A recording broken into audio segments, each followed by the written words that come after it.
I want to address Sakaja on your fallacy and falsified program of eating rice more than the children themselves. We know you, Sakaja. Wewe kule unatoka ni mtu ya unga.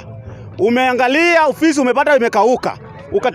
Umetengeneza program ya kukula rice na watoto. Tafadhali, shida za shule nchini Kenya ni shida sio chakula. Parents have not complained they don't have food. Parents want modified, improved classroom. We need adequate teachers. We need enough finances in the schools, not food. Ukiona mtu ameshabebwa na maji, huyo ni mtu anashika chochote, hata mate yake. Sakaja sahi anabebwa na maji, ameshindwa na uongozi, anashika hadi mate yake, anasema alishe watoto. Nani ameambia Sakaja watoto wanataka chakula? People go to school to learn, not to eat. Demagogue. We want Sakaja to learn. People go to school to learn, not to eat. In fact, the Ministry of Education already said children should be in school less than 6 hours. Mtoto gani ataenda shuleni masaa 6 ashahisi njaa? Ni mtoto gani? Kwani ni ng'ombe? Next, it is going to be tragic. It is going to be hazardous. It is going to be dangerous.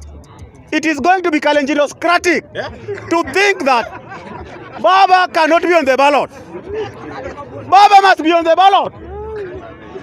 Since 1997, we have not missed Baba on the ballot. Who wants us to miss Baba on the ballot? Baba must be on the ballot for the election to be called election. There is no election when there is no Raila on the ballot. We will boycott. We will not attend. We will not come out in large numbers. Unless you want to have a regional or you want to elect the speaker alone. If you want to elect the speaker alone, we have reserved that for Wetangula. Let him laugh in the parliament there. Let him stay there with his big goggles. Finally, Mr. Speaker, mimi nimeangalia hii Kenya. Nimeichunguza. Nimeidondoa. Nimeichungulia kwa umbali. Mr. Speaker, living in Kenya is actually as true as living in hell. Tunaambiwa Kenya iko na deni, inailipa tu. Hii shimo ya deni haijai. Tunamwaga pesa, mwaka ingine tuko na deni. Tunamwaga pesa, tuko na deni. Tunamwaga pesa, haijai. Where did you take the loan from? Which currency? Every time we have a loan, but they don't give us the breakdown. This is the much we have paid, this is the much we have borrowed. President Kenyatta, however much you stole from us, you built a railway line that is going nowhere. Tunataka Ruto pia. Umeiba pesa ati umechukua loan. At least build something. Nani aliroga Ruto? He has never built anything. Even a granary. Si ujenge hata nyumba ya kuku. Utuambie hii ni nyumba ya kuku ya Wakenya. Tutakuja hapo kuomba mayai. Hajawahi jenga kitu. Hata nyumba ya umbwa. Ruto jenga hata nyumba ya umbwa. Build even a kennel for a dog. You have built nothing, but you are just eating a lot of money. Wewe ni mchwa. Wewe ni mchwa unakula pesa. A devil. Hii deni ya Kenya inachukuliwanga wakati gani, wakinani wanaitumia na inaendanga wapi? Because it is not, Mr. Speaker, debts are not taken for recurrent expenditure. They are taken for development purposes. But ours hatujui umechukua deni, umejenga nayo nini? Na deni is in trillion. Let us ask ourselves, tuko na deni ya 9 trillion hii inchi. Tujiulize, wewe ukiangalia inchi, kuna kitu 9 trillion imejenga? Ukiangalia hii Kenya, kuna kitu 9 trillion imejenga ndio nasema, because then tunachukua ya development, si ndio? Hatuchukuangi deni ya kulipa ya recurrent expenditure, tunachukua for development purposes. Let us ask ourselves, is 9 billion imejenga nini?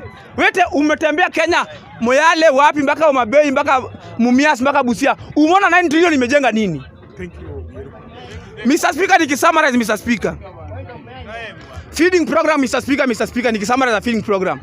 Mr. Speaker, ukiangalia Nairobi has millions of population, Mr. Speaker. But suddenly, you know very well that government works with government institutions to propel this program, Mr. Speaker. But the number of government institutions in Nairobi are very small. Tell us how you want to achieve mambo ya feeding program in Nairobi. If you will not work with private institutions, because private institutions ndio ziko mingi. I want to give an example. Let us look at Embakasi East. Embakasi East has a population of over 500 people. Now we only have a maximum of 6 primary schools. 6 primary schools. Out of which Lower Savannah Ward has one in a population of 100,000. Tell me, how will one school you want to work with feeding program in a population of 100,000? Will it work? Is it practical? Let the government look into the issues. Wajenge mashule, wawache kutudanganya na mambo ya feeding program. Feeding program won't help us at the moment. Kama hii ward inafaa kuwa na shule at least 3 4. In a population of 100, you cannot only have one public primary school. One. It is dangerous. And then you want to tell us unatuletea feeding program. Surely, is it practical? Unataka kulisha watoto wangapi? If almost all the schools around here are for private institutions. Sakaja, I'm appealing to you. Style up. Style up, Sakaja. Style up and make sure you use the right formula of feeding our children. Our children has to be fed in both the primary sector and the public institution, not through your approach that is a cake and fake. Thank you, Mr. Speaker.